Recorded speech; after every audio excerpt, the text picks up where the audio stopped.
Hi traders, here's a video on how to calculate trade size and do some risk management. Now brokers don't have exactly the same value per pip, lot size, contract size, all that sort of thing. You can look in the top left of your broker when you go to Market Watch, right click on any product, go symbols, and in here you'll find the information. We're looking for contract size. You can compare it to another broker. Sometimes it's 1, 10, 100.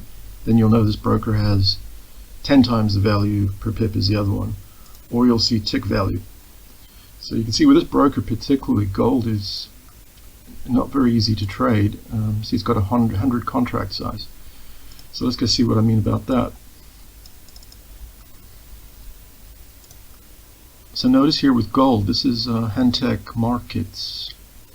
We're trading at their nearest lowest level for a 50K account, 0.02. We can't go much lower than that, and we would be losing $90 on a 450 pip move. But if you compare to some of the others, there's a lot more room to play with the trade size, such as Ethereum, oil, some of these indices. But such a big difference between even the two cryptos. Bitcoin also cannot play with much more. If let's say you only had a 5,000 account, well, if it was 5,000, you'd be risking maybe, well, 10 to that, $6 per trade. So, and in my other videos I've shown how traders are mostly undercapitalized. They're trading with 1 to 5,000 and the trade sizes are too high, mostly because the brokers inevitably always have 1 or 2 products where the trade sizes are just in their favor. It just forces traders to take the position because they want to trade gold or Bitcoin. So they're over trading ultimately. Okay, let's just assume we're on a 60, because this is what you want to do when you start with any broker. And plus, they make it so much harder these days even to set up a demo. But you'll get there. Get the demo account. If they phone call you, just say you're having a look at the broker, testing a few things out. They always want you to throw money in and start trading, but you need to do our homework first. So here's $0, for example. Now what you do is you just right click and you go trading. You want to do a, well, probably just go F9. F9's easier. And you do a pending order. Let's do a sell limit, 0.1. And stick that well above the price where we are now, and stop loss well above that. Okay, just get the order in there. So we want to see what 0.1 for 100 points is. Almost there. So it's $100 for a 0.1. $100 for a 0.1.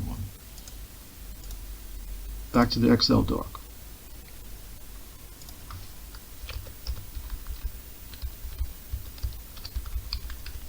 So notice we're going to change this calc here. I'm going to show you how the calc works, and then you can create your own Excel doc. So we're going to do that by 10. So notice how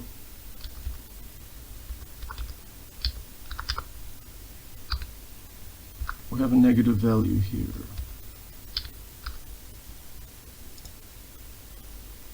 Okay, found it. It was, we need a negative value here, negative symbol. Okay, so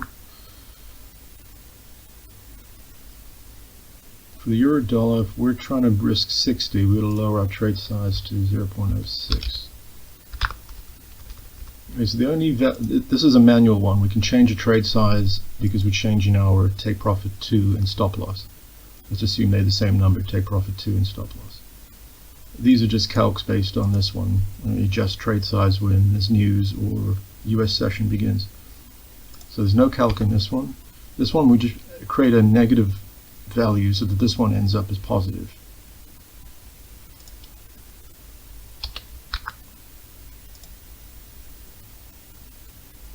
This times 10 should stay the same. Yes, it does. So it's times 10 of the P&L. This times 10 value here, so it's a negative this cell times this cell times a value that will change. Now this value you change as per broker. You always start off with 100. So now that we've got the 100 points, we always start with 100, and then we adjust the trade size. So now we know it's 60. Let's quickly go do British pound. Or let's do pound CAD in the exotic. So F9, pending order, sell limit.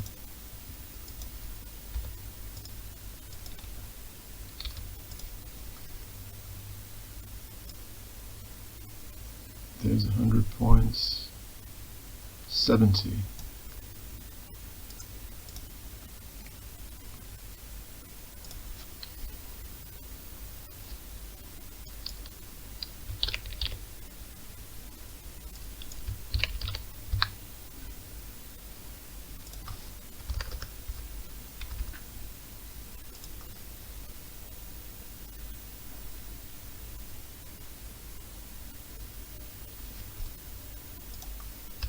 Remember, we put in a 0.1 to begin with. We had that before with the euro dollar at 100. The pound CAD, it was 70. So this actually value comes down to 7. So you can see even with the Forex pairs, making or losing 100 pips is not the same in P&L for the same trade size euro dollar to pound CAD. And that's because of the percentage movement.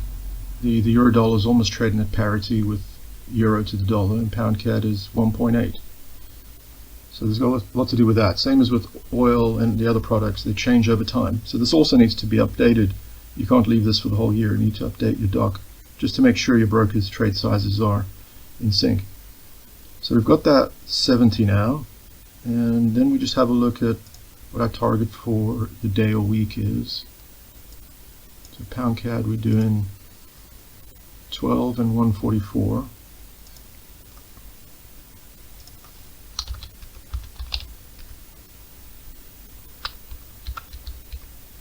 So if we only want to risk $60, we go 0.06.